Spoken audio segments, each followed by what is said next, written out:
Hello दोस्तों, स्वागत है आप सभी का आपके अपने YouTube चैनल पर।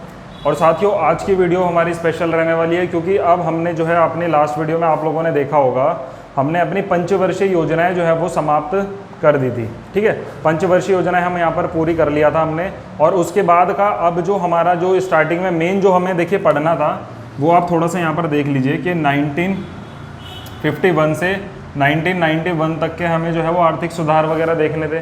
पर उसके अंतर्गत हमने क्या देखा, उसके अंतर्गत हमने देखा कि 1951 से और 2017 तक का हमने पंचवर्षीय योजना जो है वो कर लिया था। यानी कि इकोनॉमिक्स का एक मोटा मोटा पूरा प्रोसेस जो है वो हम समझ चुके हैं, पूरा पार्ट हम समझ चुके हैं कि हमें 2017 तक यानी कि अब तक जब जो हमारा इस समय पर समय चल रहा है, यहाँ तक हमने क्या क्या चीज़ें जो है वो पंचवर्षीय योजना के तहत जो है वो अपनी पूरी की थी। अब जो आज का हमारा मेन टॉपिक रहेगा वो आप लोगों को ऊपर दिखाई दे रहा होगा, ग्रीन रेवोल्यूशन यानी कि हरित क्रांति। अब तक हमने जो पढ़ा वो पंचवर्षीय योजना के तहत पढ़ा कि भाई हमने क्या सुधार किया, क्या क्या चीज़ें की, वो सारी चीज़ें जो भी थी आप लोगों की। ठीक है, अब थोड़ा सा इसके बारे में अलग से निकाल के थोड़ा सा विस्तार में इसके बारे में हम चर्चा यहाँ पर अपनी शुरू करेंगे। ठीक है, तो आप टॉपिक डाल लीजिए ऊपर, हरित क्रांति। ठीक है, अब हरित क्रांति की बात आई है तो अब हरित क्रांति के बारे में हम जानते हैं कि हरित क्रांति की आप लोगों की शुरुआत कब हुई। तो इसकी शुरुआत हुई आप लोगों की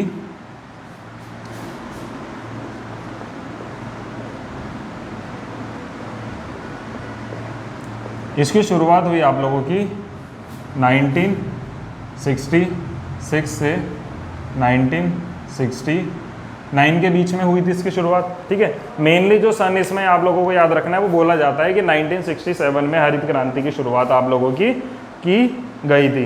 ठीक है, अब आगे का समझेंगे क्या होता है।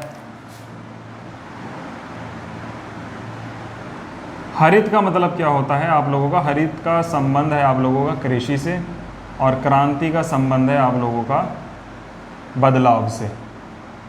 ठीक है, यानी कि कृषि में बदलाव लाने की ज़रूरत थी, इसलिए यहाँ पर हरित क्रांति की शुरुआत आप लोगों की गई थी। ये चीज़ आप लोग अच्छे से समझ के चलेंगे।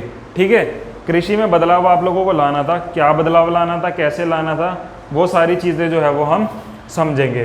ठीक है, क्या क्या बदलाव आए, क्या क्या है। तो आप लोगों ने एक चीज़ देखी है कि आप लोगों ने पंचवर्षीय योजनाएं पढ़ी हैं, तो सबसे पहले तो हम वहीं आप लोगों को मैं ले जाता हूँ, थोड़ा सा यहाँ पर हल्का सा समझिए।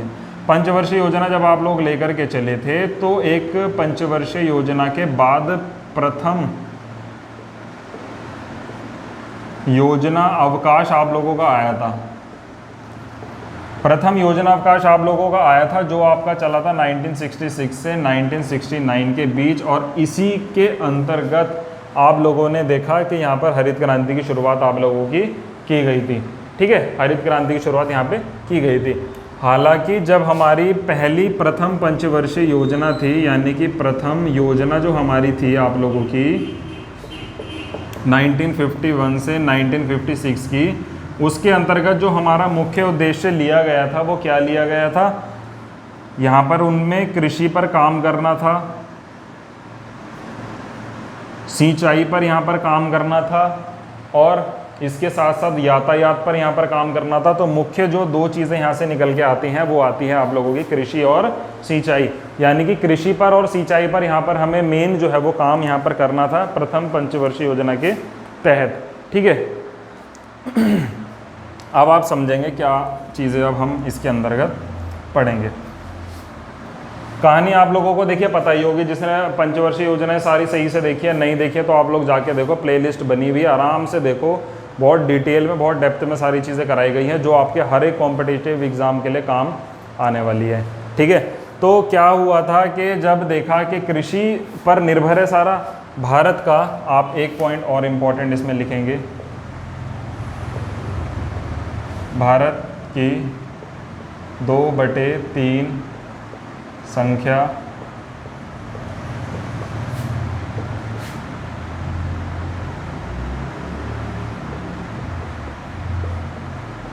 कृषि कार्य जो है वो करती है। यानी कि आप कह सकते हो कि भाई खेती करती है, ठीक है, कृषि करती है या फिर खेती पर निर्भर है 2/3 संख्या। यानी कि ये मोस्टली जो भारत की पब्लिक है भारत के ज़्यादातर लोग वो खेती पर डिपेंड करते हैं, ठीक है। जहाँ पर अब जैसे मान लीजिए अब हम यहाँ बिजनौर का ही अगर हम एग्जांपल ले लें, तो बिजनौर के ज़्यादातर व्यक्ति भले वो आप लोगों का नौकरी कर रहे हैं, कुछ भी कर रहे हैं, पर खेती उनके पास सभी के पास, और खेती भी उनकी होती है, ठीक है। तो खेती सबसे ज़्यादा जो है वो यहाँ पर करती है पब्लिक आप लोगों की, ठीक है, और उसी पर वो निर्भर रहते हैं। तो आप लोगों ने एक दो चीज़ें जो आप लोगों ने समझी स्टार्टिंग में आप लोगों ने एक दो चीज़ें क्या समझी कि कृषि पर जब यहाँ पर ध्यान दिया गया, ठीक है, कृषि पर ध्यान दिया गया और कृषि के बारे में बातचीत यहाँ पर चल रही थी, तो प्रथम पंचवर्षीय योजना के तहत खेती पर जोर दिया गया। उसके लिए कुछ परियोजनाएं चलाई गई थी आप लोगों के लिए।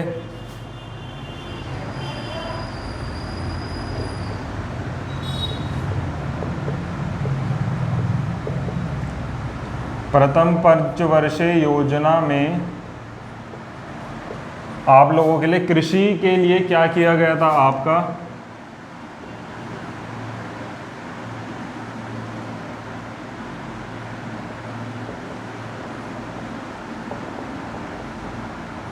भाखड़ा नागल परियोजना शुरू की गई।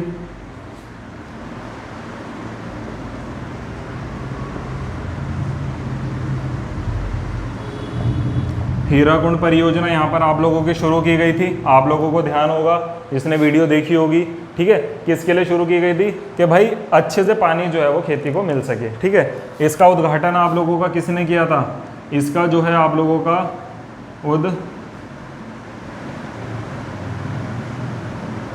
उद्घाटन किया था आप लोगों का नेहरू जी ने इसका उद्घाटन किया था। आई थिंक विजिबल होगा आप लोगों के लिए यहाँ तक, ठीक है। नेहरू जी ने इसका उद्घाटन किया था और नेहरू जी ने इसको क्या कहा था, नेहरू जी ने इसको क्या कहा था, नेहरू जी ने इसे कहा था आधुनिक भारत का मंदिर।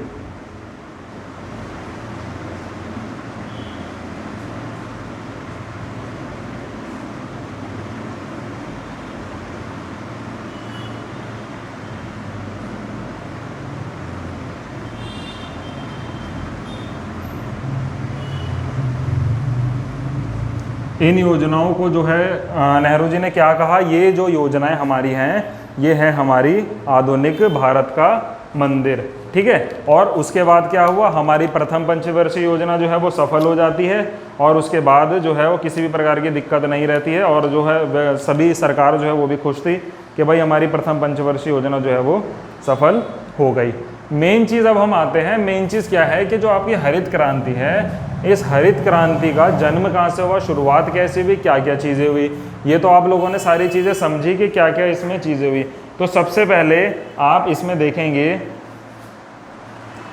हरित क्रांति की जो शुरुआत हुई सबसे पहले वो आप लोगों की हुई मैक्सिको में, ठीक है।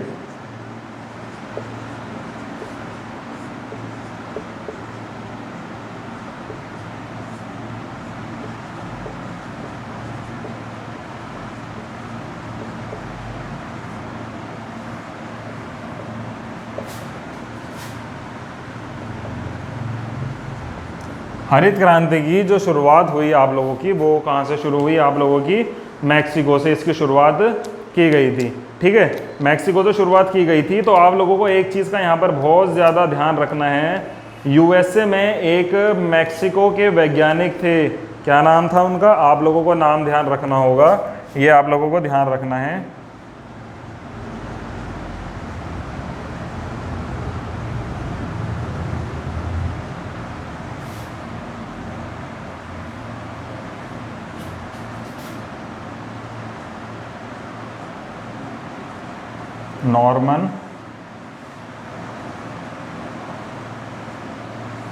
नॉर्मन बरलॉग जो है वो इनका नाम था, ठीक है। बरलॉग क्या हटा के गया लगा दीजिए, ठीक है, नॉर्मन बरलॉग, ठीक है, ये इनका नाम था, ठीक है। ये क्या थे, ये कृषि वैज्ञानिक थे, ठीक है, कृषि वैज्ञानिक थे और इन्होंने ही मैक्सिको में जो है वो शुरुआत की थी। इन्होंने करा क्या, देखो इन्होंने करा ये था कि जब इन्होंने देखा, आप लोग इसको नोट भी करते रहे साथ साथ, इन्होंने ये करा था कि जो उन्नत किस्म के बीज हैं उन पर प्रयोग इन्होंने करना शुरू किया, बीजों पर प्रयोग करते रहे और उसके बाद इन्होंने एक ऐसा बीज विकसित कर दिया जो मनुष्य को, यानी कि जो हमें 7% तक मुनाफा दे सके, 5% तक मुनाफा दे सके, यानी कि अगर हमें अभी के जो बीज हैं उनसे 1% अगर हमें मिल रहा है तो वो बीज क्या कर रहा था, उसका 6 गुना ज़्यादा दे रहा था, उसका 5 गुना ज़्यादा हमें दे रहा था। तो आप खुद सोच सकते हैं कि फ़ायदा होगा या नहीं होगा, बिल्कुल होगा। तो इन्होंने क्या करा, उन बीजों पर यहाँ पर प्रयोग करना शुरू करा और उनसे जो है ये चाह रहे थे कि ज़्यादा से ज़्यादा मैक्सिमम प्रोडक्शन हो सके, जिससे कि हमारा काम जो है वो अच्छे से हो सके। ठीक है, अब यहाँ पर अगर हम भारत की बात करें, यहाँ पर अगर हम अब भारत की बात करें तो भारत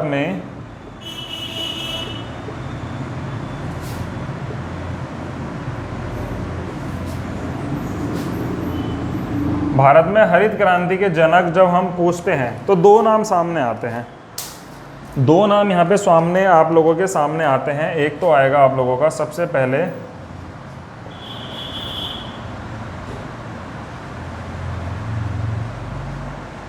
एम स्वामीनाथन। ठीक है, एक नाम तो आप लोगों के सामने आएगा एम स्वामीनाथन। ठीक है, इंपॉर्टेंट नाम है, ध्यान रखेंगे, बहुत ही ज़्यादा इंपॉर्टेंट है। ठीक है, एम स्वामीनाथन नाम ध्यान आएगा और एक नाम यहाँ पे ध्यान आएगा सी सुब्रमण्यम। ठीक है,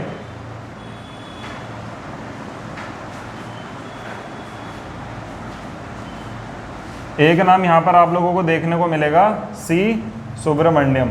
ठीक है, कहीं तो आप लोगों को देखने को मिल जाएगा कि जो भारत में आप लोगों का हरित क्रांति की जो शुरुआत की थी वो सी सुब्रमण्यम ने की थी, कहीं आपको मिलेगा स्वामीनाथन ने की थी। पर अगर आप लोग इसको गूगल पे सर्च करोगे तो वहाँ पर आप लोगों को सिर्फ और सिर्फ एक नाम देखने को मिलेगा, स्वामीनाथन। ठीक है, ये भारतीय कृषि वैज्ञानिक थे, ये भी आप लोग ध्यान रखेंगे, ये भारतीय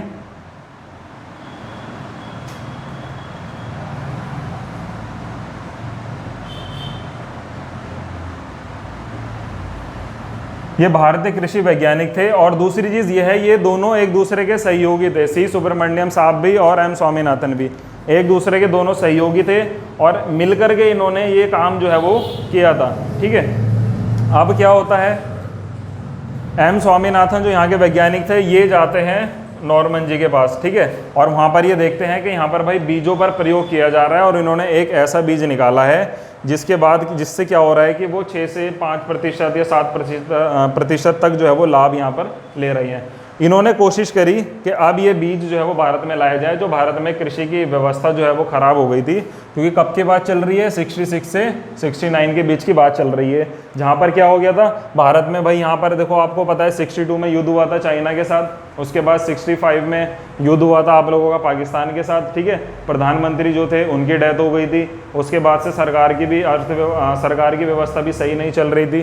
तो इन्होंने बोला कि भाई अब आप हमें ये कुछ बीज जो है वो दे सकते हैं जिससे कि हम भारत में इसका प्रोडक्शन करेंगे। और भारत क्योंकि खेती पर डिपेंड करता था, आपने देखा 2/3 भाग जो है वो भारत का जो पब्लिक है वो खेती पर निर्भर कर रही थी। तो खेती ज़्यादा से ज़्यादा होगी तो भारत के अंदर पैसा भी आएगा, भारत के अंदर व्यवस्थाएं सुधरेंगी, बहुत सारी चीज़ें जो है वो यहाँ पर होंगी। तो ये गए नॉर्मन बोरलॉग जी के पास और इन्होंने यहाँ से बीज लाने की बात जो है वो शुरू की थी। ठीक है,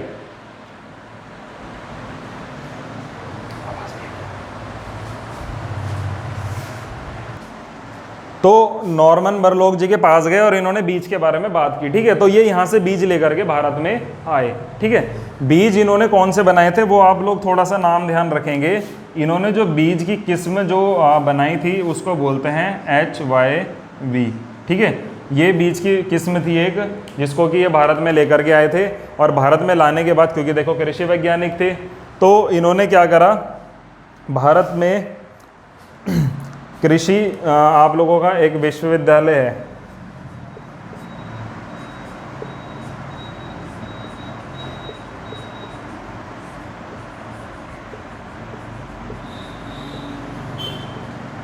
पंतनगर विश्वविद्यालय।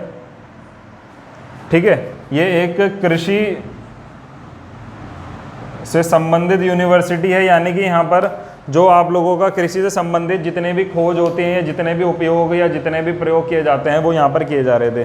तो ये बीज को लेकर के आते हैं और यहाँ पर लेकर के आ जाते हैं। वर्तमान में पंतनगर विश्वविद्यालय आप लोगों का उत्तराखंड में है, पहले क्या था ये यूपी में था जब तक पार्टीशन नहीं हुआ था। ठीक है, तो यहाँ पर ये लेकर के आते हैं बीज को बीज को लाने के बाद ये क्या करते हैं, फिर ये देखते हैं कि अब हमें इसका डिस्ट्रीब्यूशन कैसे कैसे करना है, किस प्रकार से करना है, क्योंकि इन्हें ये अब पूरे भारत में जो है वो फैलाना था। ठीक है, क्योंकि भारत में पूरे में फैलेगा तभी जो है वो इस पर काम होगा। एक चीज़ और समझो, ये जो HYV जो ये बीज है इसके अंतर्गत कुछ 3-4 पॉइंट है, जैसे कि लागत जो है वो ज़्यादा लगती थी, कवर हो रहा है यहाँ तक का, लागत जो है वो यहाँ इसमें ज़्यादा लगती थी, पानी भी ज़्यादा चाहिए था, और आप लोगों का फर्टिलाइज़र जो हो गया वो भी ज़्यादा चाहिए था। ठीक है, यानी कि आप एक तरीके से समझे कि जो इसकी मेंटेनेंस थी बीज की वो बहुत ज़्यादा थी। ठीक है, तो हर कोई इसको परचेज नहीं कर पा रहा था भारत के अंदर। ठीक है, तो मुख्य तौर पर MS स्वामीनाथन ने इस बीज को पंतनगर विश्वविद्यालय लाए और यहाँ से इसका वितरण जो है वो इन्होंने फिर शुरू किया। ठीक है,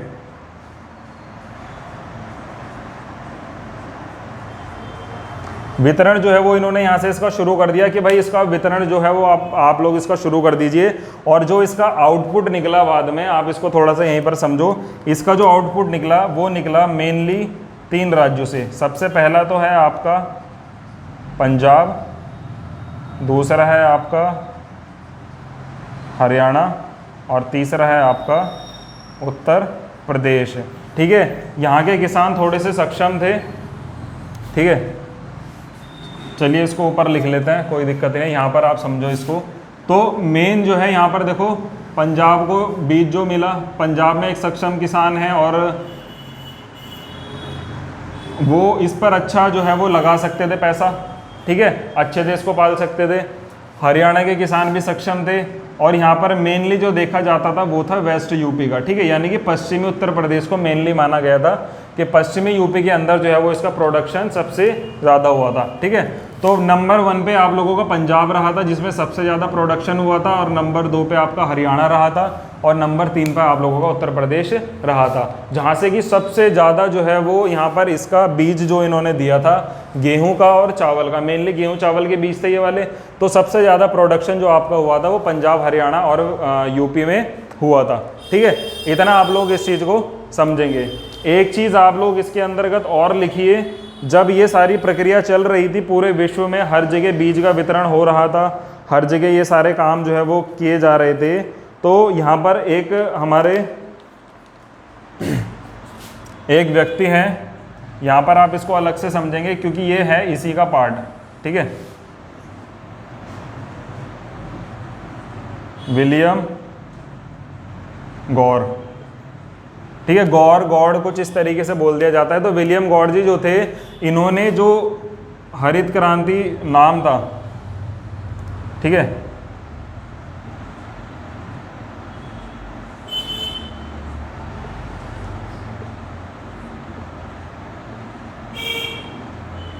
इन्होंने हरित क्रांति नाम दिया इसको। ठीक है, ग्रीन रेवोल्यूशन इन्होंने इसको नाम दिया।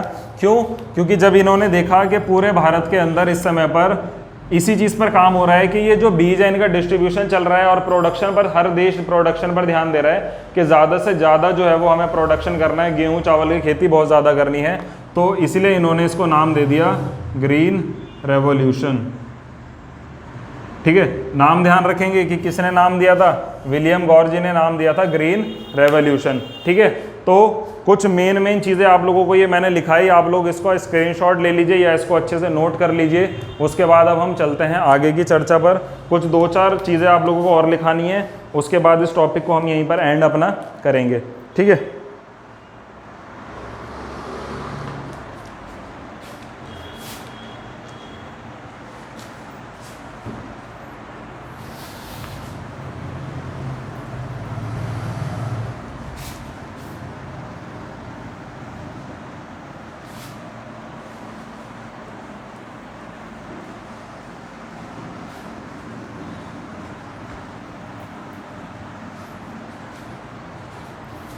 अब आगे की बात को जानेंगे कि अब आगे हुआ क्या था। ठीक है,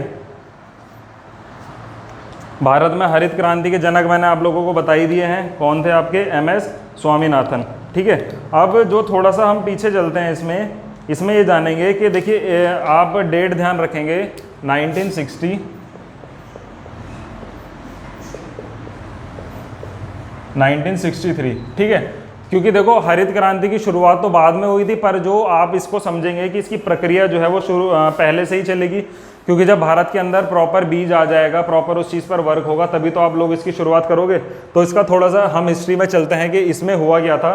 तो 1963 में क्या हुआ था, भारत के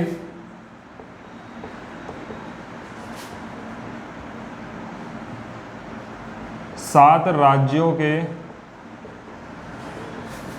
7 जिलों में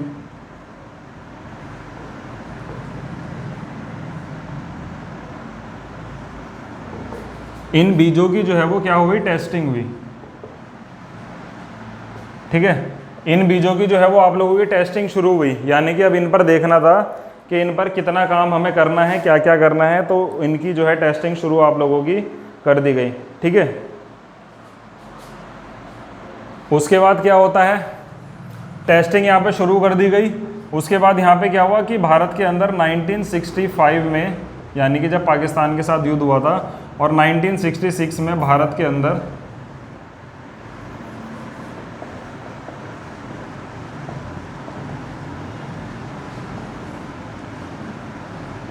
बारिश ना होने के कारण जो है वो सूखा बहुत पड़ा था, ठीक है। बारिश ना होने के कारण यहाँ पर जो है वो सूखा पड़ गया था, जिसका कि बहुत बुरा इफेक्ट जो है वो भारत की खेती पर हुआ था, ठीक है। तो वहाँ कहीं ना कहीं देखिए बहुत ज़्यादा नुकसान जो है वो भारत सरकार को हो गया था खेती को लेकर के, ठीक है। और इसके बाद से फिर क्या हुआ था, जब यहाँ पर सूखा पड़ गया, सूखा जो है वो पड़ गया था, तो आपको पता है कि 66 के बाद हमारी प्रथम योजना अवकाश आ गया था, ठीक है। इसीलिए वो आया गया था, क्योंकि अब भारत के पास इतना बजट भी नहीं था, इतनी व्यवस्था नहीं थी जो वो आगे योजना अपनी शुरू कर सकें, जो आपकी पंचवर्षीय योजना चल रही थी, ठीक है। तो इसलिए यहाँ पर 1967 में जो मेन आता है, यहाँ पर आपके भारत में फिर क्या शुरुआत हुई थी, हरित क्रांति की शुरुआत कर दी गई थी।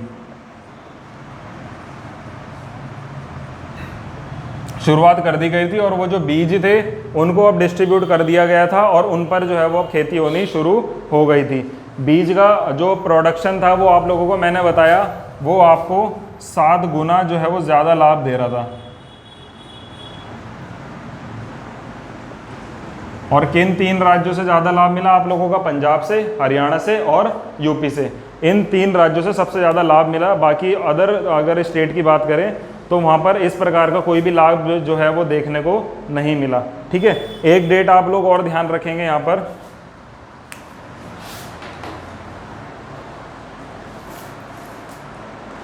(1965) में, ये अलग से है थोड़ा सा, आप इसको ध्यान रखेंगे, FCI की स्थापना हो गई थी,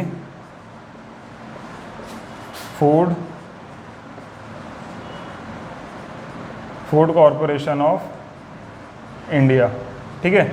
FCI की स्थापना हो गई थी यहाँ पर, फूड कॉरपोरेशन ऑफ इंडिया की स्थापना यहाँ पर कर दी गई थी, ठीक है। और इसी के तहत यहाँ पर क्या हुआ, CACP की भी स्थापना हुई थी,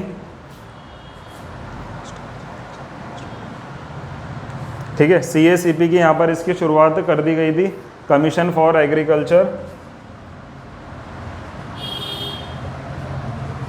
commission for agriculture cost and price. इसमें क्या हुआ था, जो आपका CACP बना था, इसको आप यहाँ पर थोड़ा सा समझो। इसके अंतर्गत क्या हुआ था, यहाँ पर MSP की व्यवस्था जो है वो बना दी गई थी सरकार द्वारा। MSP क्या होता है आप लोगों का, मिनिमम सपोर्ट प्राइस, ठीक है। मिनिमम सपोर्ट प्राइस की व्यवस्था बना दी गई थी। आप लोगों को पता होगा ये क्या होता है, सरकार जो है वो मिनिमम एक प्राइस फिक्स करती है किसानों के बीज का, यानी कि अगर वो गेहूं हो, चावल हो, कुछ ऐसी फसलें हैं जिन पर मिनिमम सपोर्ट प्राइस वो देती है, यानी कि मिनिमम एक प्राइस वो निर्धारित कर देती है कि हम आप लोगों को पर कुंटल इतना पैसा जो है वो इस चीज़ पर देंगे। और आप सरकार, किसान क्या करता है, कभी भी जा करके सरकार के वहाँ तक इसको पहुँचा देता है, वेयर हाउस तक पहुँचा देता है, और पैसे उसके अकाउंट में सीधा सीधा आ जाते हैं। तो कुछ इस प्रकार से व्यवस्था जो है वो फिर हरित क्रांति के बाद आप लोगों की बनाई गई थी, जिससे कि किसान जो बीज उगा रहे हैं, बीज पैदा कर रहे हैं, वो सरकार खरीदे और उससे उन लोगों को मुनाफा यहाँ पर मिल सके। तो कुछ मेन यही सारी चीज़ें हैं जिसके तहत आप लोगों का जो ग्रीन रेवोल्यूशन के अंतर्गत यही सारी चीज़ें आती हैं। अन्य इसमें से जो भी आप लोगों के सवाल बनेंगे जब हमारी इकोनॉमिक्स पूरी ख़त्म हो जाएगी उसके बाद 1-2 क्लास आप लोगों की लगेंगी किस चीज़ की, उसमें आप लोगों को सिर्फ क्वेश्चन कराए जाएंगे, ठीक है, ऑब्जेक्टिव क्वेश्चन कराए जाएंगे जो आप लोगों के एग्ज़ाम में पूछे जाते हैं। वीडियोस आप लोगों को हर एक कंपटीशन एग्ज़ाम में हेल्प करेगी, पैट हो, आपका एसएससी का हो या किसी भी जहाँ भी इकोनॉमिक्स आती है वहाँ पर आप लोगों को हेल्प ये करेगी। कुछ इसके बारे में आप लोग एक्स्ट्रा अपनी तरफ से भी एफर्ट कर सकते हो, पढ़ सकते हो कि खेती से संबंधित जो लोग जिनके घरों में खेती है वो तो खुद ही थोड़ा सा अपने माइंड से भी इसके बारे में लिख सकते हैं या समझ सकते हैं, ठीक है। तो आज की क्लास को यहीं एंड करते हैं। अब अपनी नेक्स्ट क्लास में हम या तो आप लोगों का वाइट रेवोल्यूशन देखेंगे या फिर आपका नेशनल बैंक देखेंगे, जो लगेगा वो हम करेंगे, ठीक है। चलिए आज की वीडियो को एंड करते हैं। थैंक यू, सभी वीडियोज़ आप लोग देखते रहिए। Thank you.